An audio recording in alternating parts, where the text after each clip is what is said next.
پاکستان کی سیاسی فضا میں ایک بار پھر ہلچل نظر آ رہی ہے۔ وفاقی حکومت نے تحریک لبیک پر پابندی عائد کر دی۔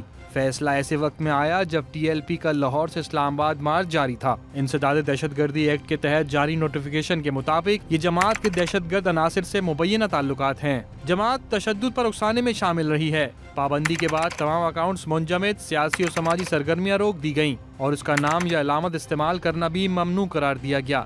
پولیس کا کہنا ہے کہ احتجاج کے دوران مظاہرین نے منظم حملے کیے، اسلحہ چھینا اور سرکاری اور نجی املاک کو نقصان پہنچایا۔ دوسری جانب ٹی ایل پی قیادت کا موقف ہے کہ کارکن پرامن تھے اور پولیس نے بلا جواز کارروائی کی۔ ان جھڑپوں میں ایک پولیس افسر سمیت 5 افراد جاں بحق اور درجنوں زخمی ہوئے۔ حکومت کی منظوری کے بعد یہ معاملہ سپریم کورٹ پہنچ گیا ہے۔ اگر عدالت نے پابندی کی توسیع کی تو الیکشن کمیشن جماعت کو ڈی نوٹیفائی کر دے گا۔ یہ فیصلہ تحریک کے سیاسی مستقبل کے لیے انتہائی اہم سنگ میل ثابت ہوگا۔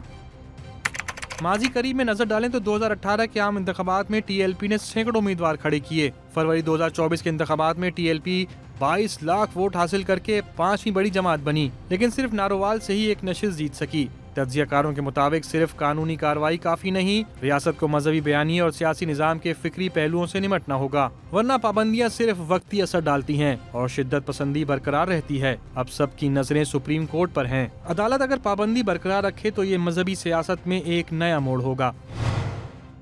اگر پابندی ختم ہو گئی تو ریاستی پالیسی پر نیا سوال اٹھے گا۔ تحریک لبیک پر عائد پابندی صرف ایک قانونی اقدام نہیں، یہ پاکستان کی مذہبی اور سیاست کے لیے انتہائی اہم لمحہ ہے اور مستقبل کے لیے ایک مثال بھی۔ ماضی پر نظر ڈالی جائے تو پاکستان میں مذہبی اور سیاسی جماعتوں پر پابندی کوئی نئی بات نہیں۔ تاریخ کے صفحات پر نظر ڈالیں تو کئی اہم مثالیں سامنے آتی ہیں۔ 1954 میں پاکستان کمیونسٹ پارٹی پر پابندی عائد ہوئی۔ راولپنڈی سازش کیس کے بعد 1963 میں جماعت اسلامی پر پابندی لگی، جو سپریم کورٹ نے بعد میں ختم کر دی۔ 1971 میں عوامی لیگ پر پابندی عائد کی گئی۔ 1975 میں ذوالفقار علی بھٹو کی حکومت نے نیشنل عوامی پارٹی پر پابندی لگائی، جو بعد میں اے این پی کے طور پر سامنے آئی۔ 2002 میں سپاہ صحابہ اور سپاہ محمد پر پابندی لگی۔ 2020 میں جی ایس سندھ قومی محاذ پر پابندی عائد کی گئی۔ 2021 میں پہلی بار تحریک لبیک پر پابندی لگی، جو 6 ماہ بعد ختم ہوئی۔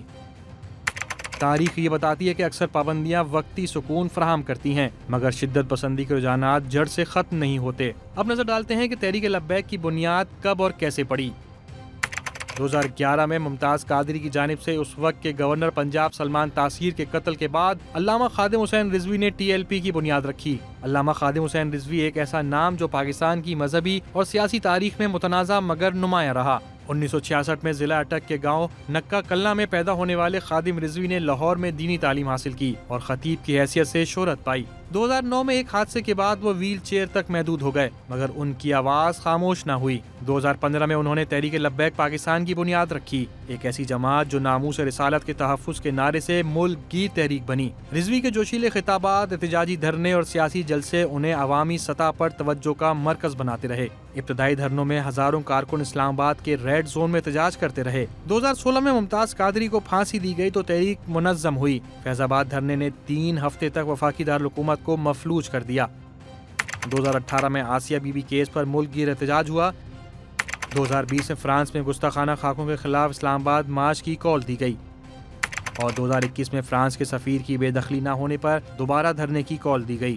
19 نومبر 2020 وہ دن تھا جب پارٹی کے بانی علامہ خادم حسین رضوی لاہور میں انتقال کر گئے، جس کے بعد ان کے بیٹے سعد رضوی نے پارٹی کی قیادت سنبھالی۔ سعد رضوی 2015 کے بعد تحریک لبیک میں سرگرم ہوئے اور بعد میں اپنے والد کی رہنمائی میں مرکز توجہ بن گئے۔ سعد رضوی غزہ مارچ کے دوران کریک ڈاؤن کے بعد سے منظر عام سے غائب ہیں۔ احتجاج کے دوران ٹی ایل پی کارکنان کی جانب سے سڑکیں بلاک کرنے، پولیس اہلکاروں پر فائرنگ، رکاوٹیں کھڑی کرنے اور دیگر شہری املاک کو نقصان پہنچانے کے الزامات پر پولیس کو مطلوب ہیں۔